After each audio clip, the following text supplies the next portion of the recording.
जैसा कि last episode में हमने देखा था कि हानली ने मूव पिलिंग को अपने टीम में शामिल करते हुए अजूर सोर्ड टेक्निक की एक और मूव को प्रैक्टिस करना शुरू कर दिया, जहां पर उसे पता चला कि अगर वो इस मूव को गैंग एसेंस का यूज करके मास्टर करेगा तो ये मूव हद से ज्यादा भयानक बन जाएगी। तो इसी गैंग एसेंस के बारे में वो चेंग टियानकुन और एल्डर लियो से बात करता है। उन दोनों ने हानली को बताया कि ये एक सबसे रेयर मटेरियल है। इतना ही नहीं, उन दोनों ने हानली को टियानियन कॉन्टिनेंट के सबसे पावरफुल कल्टीवेटर्स के बारे में भी इंफॉर्मेशन प्रोवाइड की और अब हानली अपने सफर पर निकलने के लिए तैयार था। वो सबसे पहला विजिट करेगा फू फैमिली को, क्योंकि फू फैमिली ने हानली की पुरानी दोस्त जीरुआन की जिंदगी बर्बाद की थी और हानली ने उससे वादा किया था कि वो जरूर से एक दिन उसका रिवेंज लेगा।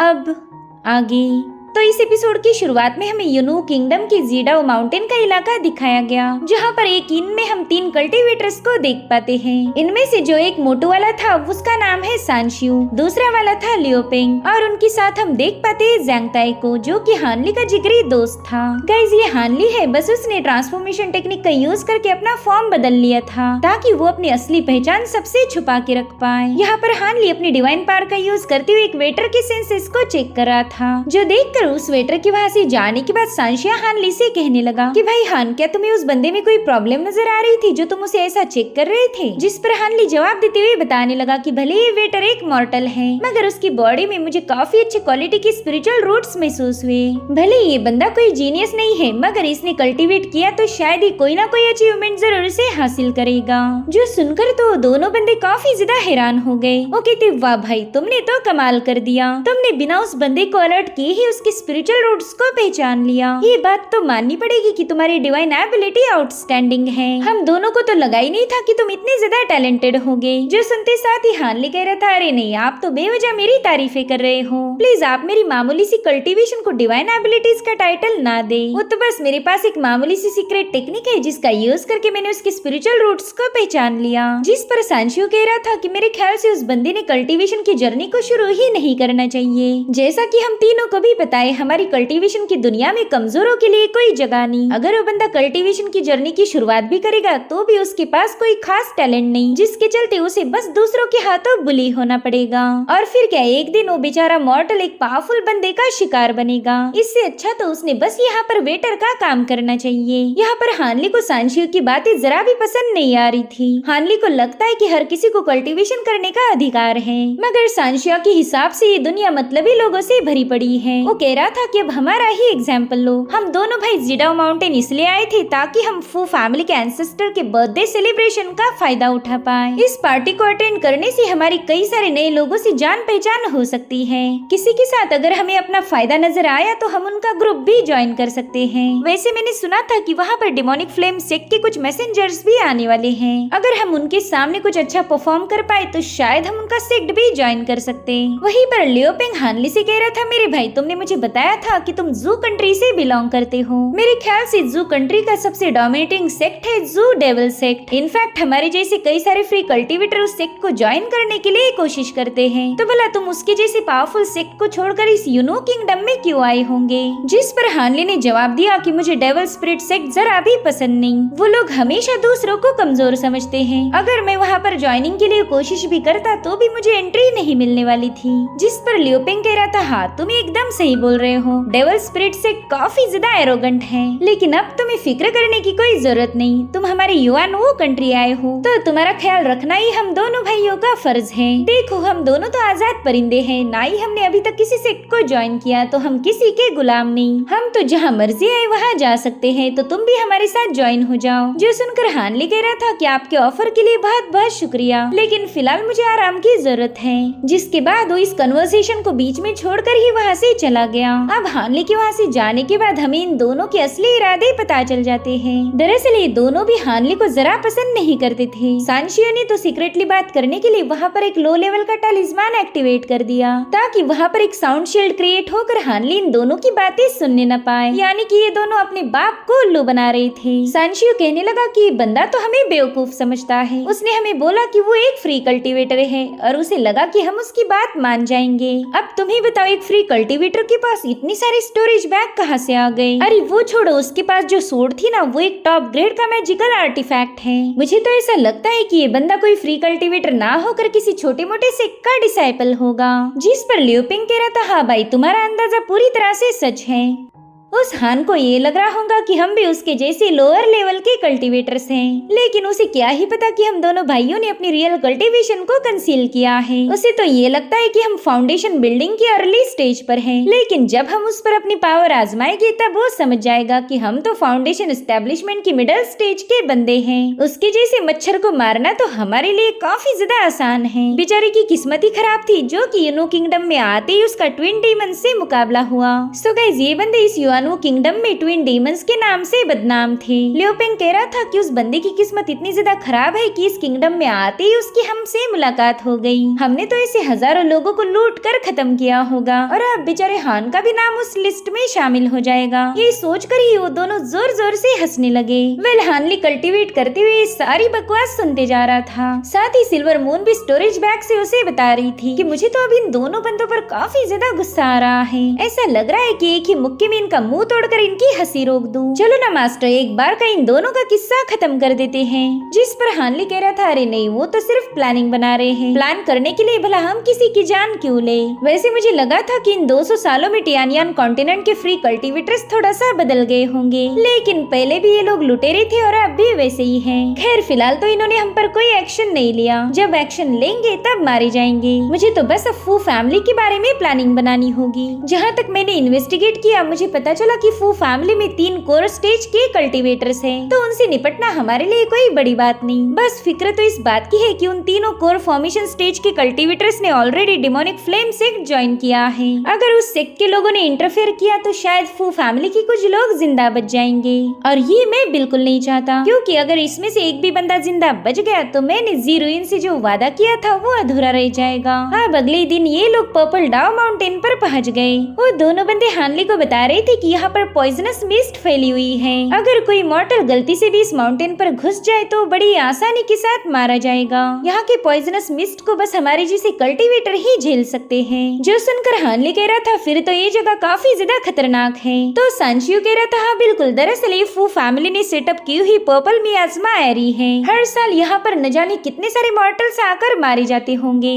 और इससे ना ही फू फैमिली को कोई फर्क पड़ता है और ना ही हमें, क्योंकि देखो ये तो बस उन मॉर्टल्स की बदकिस्मती होगी जो वो यहाँ आए और मारे गए। हानली थोड़ा सा कंफ्यूज होकर पूछ रहा था कि आखिर ये पर्पल पॉइजन मियाज़मा एरी है क्या? उसके सवाल को सुनकर सांशियो थोड़ा सा चौंक गया। वो कह रहा था, क्या यार भाई, तुम यूनो किंगडम आए लेकिन तुम्हें इस एरी के बारे में कोई आइडिया नहीं? चलो कोई नहीं, मैं तुम्हें बता देता हूँ। देखो, फू फैमिली इस पूरे इलाके पर राज करना चाहती थी, इसलिए उन्होंने कई सारे पावरफुल फॉर्मेशन मास्टर्स को यहाँ पर इन्वाइट करते हुए ये एरी सेटअप की। यहाँ से गुजरने वाला हर एक मॉर्टल बस 3 दिनों के अंदर ही मारा जाता है। इनफैक्ट ये पॉइजन इतना ज्यादा भयानक है कि उसकी बॉडी और फ्लेश को पूरी तरह से डिस्ट्रॉय कर देंगे। ऐसे लोगों की तो हड्डियां भी देखने को नहीं मिलती। ये सारी बातें सुनकर हानली को फू फैमिली पर काफी ज्यादा गुस्सा आ रहा था। वो सोच रहा था कि ये फैमिली मासूम लोगों को किसी कचरे से कम नहीं समझती। उनके लिए मॉर्टल की लाइफ एक बहुत बड़ा मजाक है। कोई जिए या मरे उससे उन्हें कोई फर्क नहीं पड़ता, उन्हें तो बस यहाँ पर हुकूमत करनी है। अब ये लोग आगे बढ़ी रहे थे कि तभी सांशियो हानली को बताने लगा कि इस माउंटेन की वैली में एक खूबसूरत नजारा है जिसे देखते ही तुम्हारे तो होश ही उड़ जाएंगे। वहाँ पर साल के 12 महीने बाहर छाई रहती है। वहाँ के एक्सोटिक फ्लावर्स को देखकर तुम्हारा दिल खुश नहीं हुआ तो मेरा नाम बदल देना। वहीं पर सिल्वर मून हानली को माइंड स्पेस से बताने लगी कि हाँ, यहाँ से थोड़ी दूरी पर एक वैली है। मेरे ख्याल से उस वैली के अंदर कोई रेस्ट्रिक्शन सेटअप होगा, क्योंकि मैं उसकी एनर्जी फ्लक्चुएशंस की हल्की सी स्पिरिचुअल ऑरा को महसूस कर पा रही हूँ।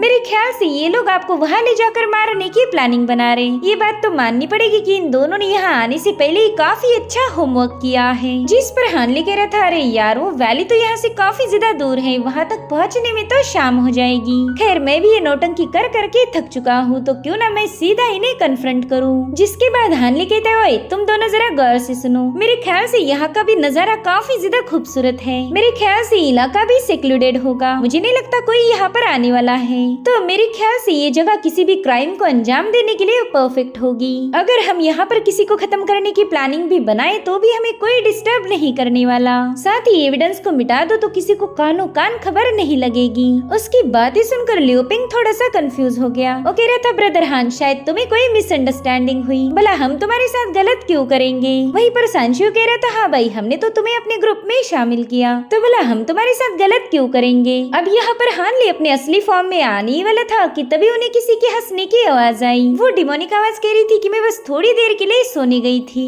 लेकिन उतने में ही मेरे इलाके में कातिल घुस गए। यहाँ पर हानली अपने डिवाइन सेंसेस का यूज करते हुए उस पर्सन को लोकेट करने की कोशिश कर रहा था, मगर हानली को तो उस पर्सन का कोई ट्रेस नजर नहीं आ रहा था। साथ ही वो डिमोनिक आवाज सांशी और लियोपिंग से कह रही थी कि तुम दोनों भी फाउंडेशन एस्टेब्लिशमेंट के मामूली से कल्टीवेटर हो, तुम्हारी अकल तो वाकई घास चरने गई, इसलिए तो तुमने एक नेसेंट सोल कल्टीवेटर को लूटने का प्लान बनाया। इसे ही तो बोलते हैं मौत को बुलावा भेजना। यहाँ पर हानली अपनी ग्रेट डेवलपमेंट टेक्निक का यूज करते हुए पूरे इलाके को चेक करने लगा। वहीं पर सांशियो की हालत काफी ज्यादा खराब हो चुकी थी। वो गुस्से में उस डिमोनिक आवाज से कहने लगा कि तुम्हारा ही दिमाग घास चरने गया होगा, हम में से तो कोई भी नेसेंट सोल कल्टीवेटर नहीं, पता नहीं तुमने किसे देख लिया। वहीं पर लियोपिंग पैनिक होते हुए बताने लगा कि ये जरूर से हान का ही कोई दोस्त होगा जो हमें डराने की कोशिश कर रहा। इधर हानली काफी ज्यादा कंफ्यूज था। वो सोचता है कि मैंने अपनी ग्रेट डेवलपमेंट आर्ट का भी यूज किया, मगर फिर भी इस पर्सन को ट्रेस नहीं कर पा रहा। इसका सीधा मतलब ये है कि इस बंदे की कल्टीवेशन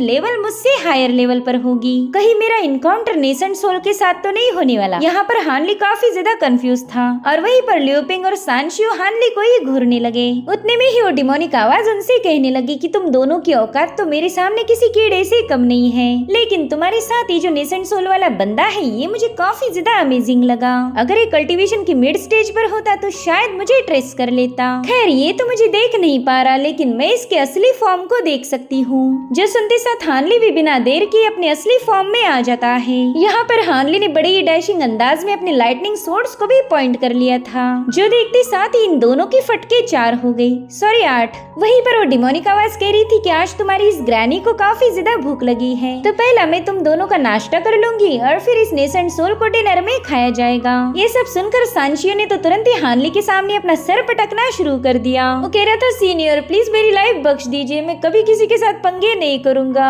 ये मामूली सा कल्टीवेटर आपके जैसी महान आत्मा को पहचानने में गलती कर गया। हालांकि हानली का कंसर्न ये दोनों नहीं बल्कि वो डिमोनिक आवाज थी। इधर लियोपिंग तो हानली को डिस्ट्रैक्ट होता हुआ देखकर तुरंत ही वहाँ से भाग निकला। हालांकि सांशियो से बता रहा था कि भाई भाग के कोई फायदा नहीं, ये नेसेंट सोल है, ये तुझे मार देगा। अभी बेवकूफ नेसेंट सोल की पावर नहीं जानता कि तू आजा जल्दी से आकर माफी मांग। लेकिन लियोपिंग को लग रहा था कि वो हानली को चकमा दे देगा। अब यहाँ पर हानली ने तो उस लियोपिंग को पलट कर भी नहीं देखा था, उसने बस अपनी बैम्बू लाइटनिंग सोड को उसकी तरफ डायरेक्ट कर दिया। इधर सांशियो रोते हुए हानली से कह रहा था कि सीनियर प्लीज मुझे माफ कर दीजिए, ये सारी आइडिया उस बेवकूफ लियोपिंग की थी। वहीं दूसरी तरफ लियोपिंग काफी तेजी के साथ आगे बढ़ रहा था। उसे लगता है कि बस थोड़ी देर में मैं इस माउंटेन से निकल जाऊंगा, लेकिन उतने में ही हानली की सोड सीधे आकर उसके आर पार घुस गई, जिससे तो एक चट्टान पर जाके वहीं पर क्रैश हो गया। अब लियोपिंग का किस्सा तो खत्म हो चुका था, बारी थी सांशियो की। वेल सांशियो को एक उम्मीद नजर आ रही थी, उसे लगता है कि ब्रदर हान ने अभी तक मुझ पर अटैक नहीं किया, शायद वो अपना मन बदल दे। वो हानली से कहता है सीनियर प्लीज मुझे माफ कर दीजिए, मैं जानता हूँ हमने बहुत बड़ा गुनाह किया जो कि माफी के लायक नहीं, लेकिन कम से कम मुझे मेरी फैमिली की खातिर बख्श दीजिए। मेरे घर पर मेरे बूढ़े माँ बाप है और मेरे बच्चे हैं। यहाँ पर हानली सांशियो को जिंदा छोड़ने का डिसीजन ले चुका था, क्योंकि वो उसकी फैमिली को अफेक्ट नहीं करना चाहता।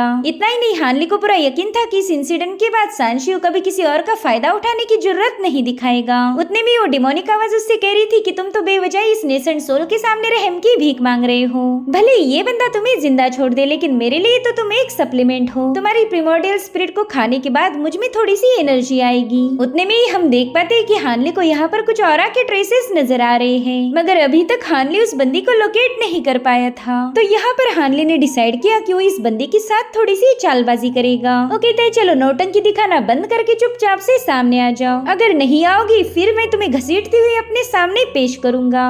जो सुनते साथ ही वो डिमोनिक आवाज उससे पूछने लगी कि बताओ तुम मुझे ट्रेस कैसे कर पाए। मेरी radiance light transformation art nascent soul के इनिशियल स्टेज वाला बंदा कभी भी ट्रेस नहीं कर सकता। तो इस तरह से हानली उसका इस सीक्रेट आर्ट का नाम जान चुका था, जिसका यूज करके वो कब से हानली को उल्लू बना रही थी। वहीं पर ग्रैनी भी समझ गई कि ये बंदा तो मुझे फंसाना चाह रहा था, और फिर उतने में एक ग्रीन कलर की अजीब सी दिखने वाली डीमन उसके सामने आ गई। गाइस इसका हमें कोई स्पेसिफिक नाम तो बताया नहीं गया, मगर ये बंदी खुद को ग्रैनी बुलाती है। वो काफी ज्यादा हंसती हुई हानली से कह रही थी कि पता नहीं जब मैं तुम्हारी नेसेंट सोल को डिवावर करूंगी तब उसकी टेस्ट कैसी लगेगी। मैं तो तुम्हें लेकर काफी ज्यादा क्यूरियस हूँ। अफसोस तुम्हें खाने के बाद मैं तुम्हें कोई फीडबैक नहीं दे पाऊंगी। इधर हानली भी इस अजीब सी दिखने वाले डीमन को देखकर काफी ज्यादा हैरान था और तभी जमीन के अंदर से कुछ जड़ें बाहर आने लगी। हानली समझ चुका था कि अब ये खेल शुरू हो चुका है। ग्रैनी कह रही थी कि चलो पहला तो मैं हल्के फुल्के एपेटाइजर से शुरुआत करूंगी और फिर मेन कोर्स का लुफ्त उठाया जाएगा। और फिर वहाँ पर एक बड़ा ही अजीब सा टेंटिकल आकर साशियो को दबोच लेता है।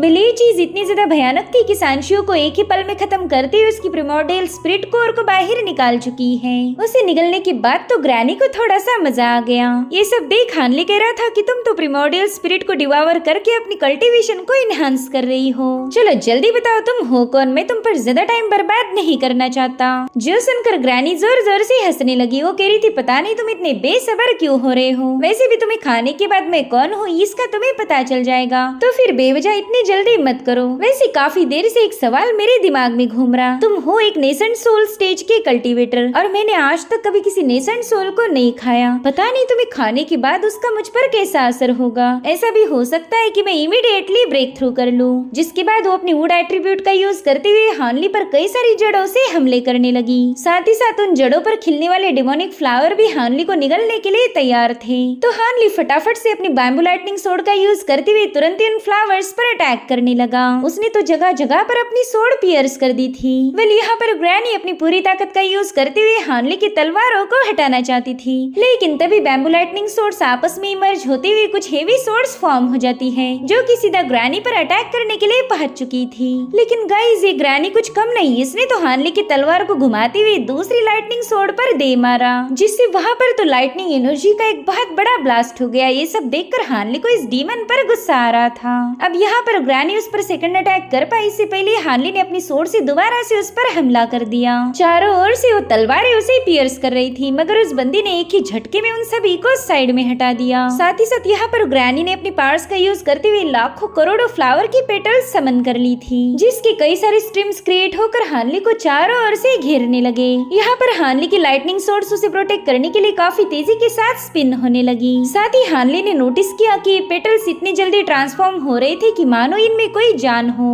इसका सीधा मतलब ये था कि पेटल्स भी इंसानों को डिवावर करने के लिए बनाए गए हैं। तो अब इन पेटल्स को खत्म करने के लिए हानली भी अपनी डिवाइन लाइटनिंग को रिलीज करने लगा। वहीं पर ग्रैनी अपने डीमन फ्लावर से बाहर आ चुकी थी। उसके सामने का नजारा देखकर तो उसके होश ही उड़ गए। वो काफी ज्यादा एक्साइटेड होकर कहने लगी कि वाव ये तो गोल्डन लाइटनिंग है, इस बंदे को खाते वक्त तो ये लाइटनिंग इसमें 4 चांद लगा देगी। मुझसे तो अब जरा भी सब्र नहीं हो रहा, मैं अभी के अभी इस लाइटनिंग को डिवावर करना चाहती हूँ। उसकी बातें सुनकर हानली कह रहा था पता नहीं तुम उतनी दूर से डायलॉग बाजी क्यों कर रही हो, अगर तुम्हें वाकई इस गोल्डन लाइटनिंग को खाना है तो मेरे पास आ जाओ। और आज फॉर द फर्स्ट टाइम हम हानली के गोल्डन ड्रैगन को देख पाते हैं। हानली ने आज तक अपनी फाइट में कभी ड्रैगन्स का यूज नहीं किया था, क्योंकि उसके पास पहला कभी ड्रैगन था ही नहीं। दरअसल ये आइस ब्लू फ्लेम वाला ड्रैगन है जिसे हमने लास्ट एपिसोड में देखा था। वेल हानली की लाइटनिंग सोड इस ड्रैगन को रिफाइन करने में लगी हुई है। वो आइस फ्लेम्स अभी तक पूरी तरह से रिफाइन नहीं हुई थी, इसलिए हानली अपने इस ड्रैगन का ज्यादा देर तक यूज नहीं कर पाएगा। वेल इस शानदार से गोल्डन ड्रैगन को देखकर तो ग्रैनी के मुंह में पानी आ गया। वो उसे चैलेंज करते हुए कहने लगी कि कम ऑन चलो देखते हैं किसमें ज्यादा दम है। यहाँ पर ग्रैनी ने अपने कई सारे डिमोनिक फ्लावर्स को ओपन कर लिया था। यहाँ पर ग्रैनी अपने फ्लावर्स के साथ खड़ी थी और वहीं पर हानली अपने ड्रैगन के साथ। और गाइस ट्रस्ट मी ये सीन माइंड ब्लोइंग था। और फिर हानली ने बड़े ही कूल अंदाज में अपने ड्रैगन को सीधे ग्रैनी की तरफ रवाना कर दिया। वहीं दूसरी तरफ ग्रैनी भी अपने फूलों के साथ उसका स्वागत करने के लिए तैयार थी, मगर हानली के ड्रैगन को किसी स्वागत की जरूरत नहीं। वो तो उन फूलों को तोड़ मरोड़ते हुए सीधे ग्रैनी की तरफ आगे बढ़ने लगा। एक ही सेकंड के अंदर वो ग्रैनी की काफी ज्यादा करीब आ चुका था, मगर ग्रैनी समय रहते खुद को बचा लेती है। उसने बड़ी ही चालाकी से गोल्डन लाइटनिंग ड्रैगन को दबोच लिया था। तो यहाँ पर हानली के ड्रैगन ने भी गुस्से में आकर उस पर अपनी थंडर बरसाना शुरू कर दी। ग्रैनी उस थंडर की पावर को महसूस करते हुए कहने लगी कि ये तो एक ईवल डिस्पेलिंग डिवाइन थंडर है। ये एक ऐसी लाइटनिंग है जिसे बस डीमंस और ईवल का खात्मा करने के लिए बनाया गया था, मगर मुझे तो ये समझ नहीं आ रहा कि इस बच्चे के पास इतना अमेजिंग ट्रेजर कहाँ से आ गया। इधर हानली का ड्रैगन उसे निगलने की पूरी कोशिश कर रहा था, मगर वो बंदी यहाँ से वहाँ मूव होते हुए खुद को बचाने लगी। साथ ही वो बंदी कह रही थी कि तुमने तो अभी भी नेसेंट सोल स्टेज पर ब्रेक थ्रू किया, फिर तुमने ऐसे भयानक हेवनली मटेरियल्स को हासिल कहाँ से किया। खैर मैं तुम्हें एक सीक्रेट बात बताना चाहूंगी, तुम्हें ऐसा लग रहा होगा कि मैं एक डीमन हूँ, लेकिन तुम्हें ये जानकर अफसोस होगा कि मैंने कभी डिमोनिक आर्ट का यूज ही नहीं किया। इसलिए अगर तुम्हारा ये थंडर लाइटनिंग ड्रैगन मुझे मारने की कोशिश भी करेगा तो भी मुझ पर ज्यादा असर नहीं होगा, क्योंकि ये थंडर ड्रैगन तो बस डीमंस और ईवल पर काम करता है और मैं उनकी कैटेगरी में फॉल नहीं होती। लेकिन उतने में ही हानली के ड्रैगन ने उस ग्रैनी को निगल लिया। ये सीन वाकई कमाल का था। एटलीस्ट थोड़ी देर के लिए इसे इस ग्रैनी की बकबक बंद हो गई। हालांकि हम देख पाते हैं कि ग्रैनी उस ड्रैगन के अंदर जाने के बावजूद भी खुद को आजाद करने की पूरी कोशिश कर रही थी। वो हानली से कहती है कि बच्चे, तुम्हारी पावर्स ने मुझे इम्प्रेस कर दिया, लेकिन इतनी पावर्स मुझे खत्म करने के लिए काफी नहीं है। और अब यहाँ पर वो वुड एट्रीब्यूट का यूज करते हुए हानली के ड्रैगन को डिस्ट्रॉय कर चुकी। जो देख हानली के तो ईगो पर ही चोट लग गई। अब तो इस बंदी को लेकर और भी ज्यादा क्यूरियस हो गया। सब हानली वहाँ बिखरी हुई थंडर को जमा करते हुए एक केज फॉर्म करना शुरू कर चुका। जो देख ग्रैनी कहती है कि तुम्हारा इतना बड़ा ड्रैगन मेरे सामने टिक नहीं पाया, तो भला ये छुटकुला बॉल कब तक ही मुझे होल्ड कर पाएगा। पता नहीं तुम हार मानने के लिए तैयार क्यों नहीं हो। यहाँ पर हानली ने बड़े ही कूल अंदाज में अपनी लाइटनिंग सोर्स उस बॉल पर रिलीज कर दी थी, जो देखकर ग्रैनी को टेंशन आने लगा। वो थोड़ा सा पैनिक होते हुए कहने लगी कि पता नहीं तुम मेरे साथ क्या कर रहे हो, जल्दी से मुझे आजाद करो वरना मैं तुम्हें एक भयानक सी मौत दूंगी। यहाँ पर सिल्वर मून भी हानली की स्टोरेज बैग से बाहर आ चुकी थी। उसे तो इस ग्रैनी को तड़पता हुआ देखकर काफी ज्यादा मजा आने लगा। यहाँ पर वो हानली से कह रही थी, मास्टर मुझे तो आपका ये डिवाइन नेट काफी ज्यादा पसंद आया। आज तक किसी ने भी गोल्डन लाइटनिंग बैम्बू का ऐसा इस्तेमाल नहीं किया होगा। अच्छा हुआ कि आपने ढेर सारे बैम्बूज ग्रो कर लिए थे, वरना तो ये नेट बनाना इम्पॉसिबल था। जिस पर हानली कहता है कि चाहे वो ब्लू आइज फ्लेम्स हो या फिर फेंगजी की विंड स्पिरिट एनर्जी, मेरा ये इवल डिस्पेलिंग डिवाइन थंडर किसी को भी ट्रैप कर सकता है। ये लाइटनिंग थंडर इस दुनिया में इसलिए आया था ताकि यहाँ से इवल एनर्जी को मिटा पाए। इसलिए मैं बैम्बू लाइटनिंग ट्रीज का काफी अच्छे से फायदा उठा रहा हूँ। इधर ग्रैनी हानली पर काफी ज्यादा भड़क गई थी। उससे कहती है कि जल्दी से मुझे आजाद करो वरना मैं तुम्हारी सोल को एक्सट्रैक्ट करके तुम्हारी स्पिरिट को रिफाइन करूंगी। मेरे ख्याल से इस बंदी ने पहला खुद के बारे में सोचना चाहिए कि हानली इसके साथ क्या करेगा। साथ ही ग्रैनी हानली को काफी अजीब तरीके से गालियां दे रही थी, इसलिए हानली ने तुरंत ही लाइटनिंग का यूज करते हुए उसके मुंह पर पट्टी लगा दी। उससे कहता है कि फिलहाल तुम मौत की कगार पर हो और उल्टा मुझे ही मारने की धमकियां दे रही। ऐसा लगता है कि तुम अपनी सिचुएशन की गहराई को समझ नहीं पा रही। खैर मैं तो बस तुमसे बात करना चाहता हूँ, इसलिए जब तक तुम्हारा दिमाग ठिकाने पर नहीं आएगा तुम इस बक्से में बंद रहोगी। और फिर हानली ने उसे पैक करते हुए सीधे अपने जेड बॉक्स में डाल दिया। साथ ही साथ उस पर कई सारे टैलिस्मान सेटअप करते हुए हानली ने उस बॉक्स को अपने स्टोरेज बैग में फेंक दिया। अब ग्रैनी तब तक बाहर नहीं आएगी जब तक हानली उसे समन न करे। यहाँ पर हानली ने सांशियो की स्टोरेज बैग में से कुछ उठाकर उसकी बॉडी में आग लगा दी थी। वेल ये है फू फैमिली का invitation card. Well silver moon ने पहली बार ऐसा इन्विटेशन कार्ड देखा था। हानली उससे कहता है चलो अब दावत में जाकर मजे करेंगे, जिसके बाद ये दोनों सीधे फू फैमिली को बर्बाद करने के लिए रवाना हो गए।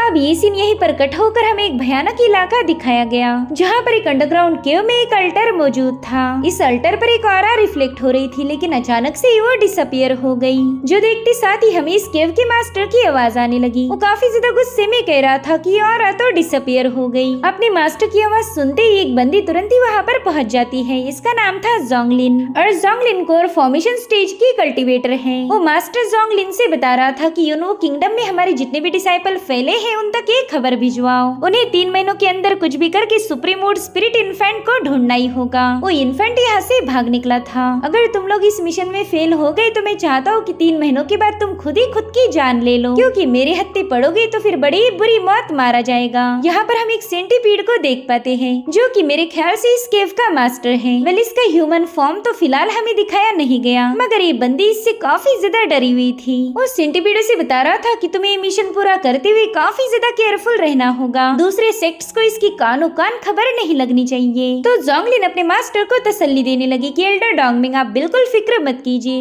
ये मिशन हम किसी भी कीमत पर फेल नहीं होने देंगे। अब जोंगलिन वहाँ से जाने वाली थी कि तभी उसका मास्टर उससे कहने लगा कि जरा 1 मिनट रुक जाओ, तुम्हारे और तुम्हारी जूनियर के पास वुड एट्रीब्यूट के स्पिरिचुअल रूट्स हैं, तो क्यों ना तुम दोनों ही इस मिशन को पूरा करो। तुम तो बड़ी आसानी से उस सुप्रीम वुड स्पिरिट इन्फेंट को ढूंढ सकती हो, बस तुम्हें उस इन्फेंट को ट्रेस करना होगा। वो काफी ज्यादा पावरफुल है, इसलिए मैं खुद ही पर्सनली उस पर एक्शन लूंगा। जो सुनते साथ ही वो बंदी तुरंत ही वहाँ से रवाना हो गई। वेल ये सेंटीपीड है कौन, इसके बारे में हमें कहानी में आगे पता चलेगा। और इसी के साथ एपिसोड यहीं पर एंड हो जाता है। Thank you so much for watching. Bye bye, take care.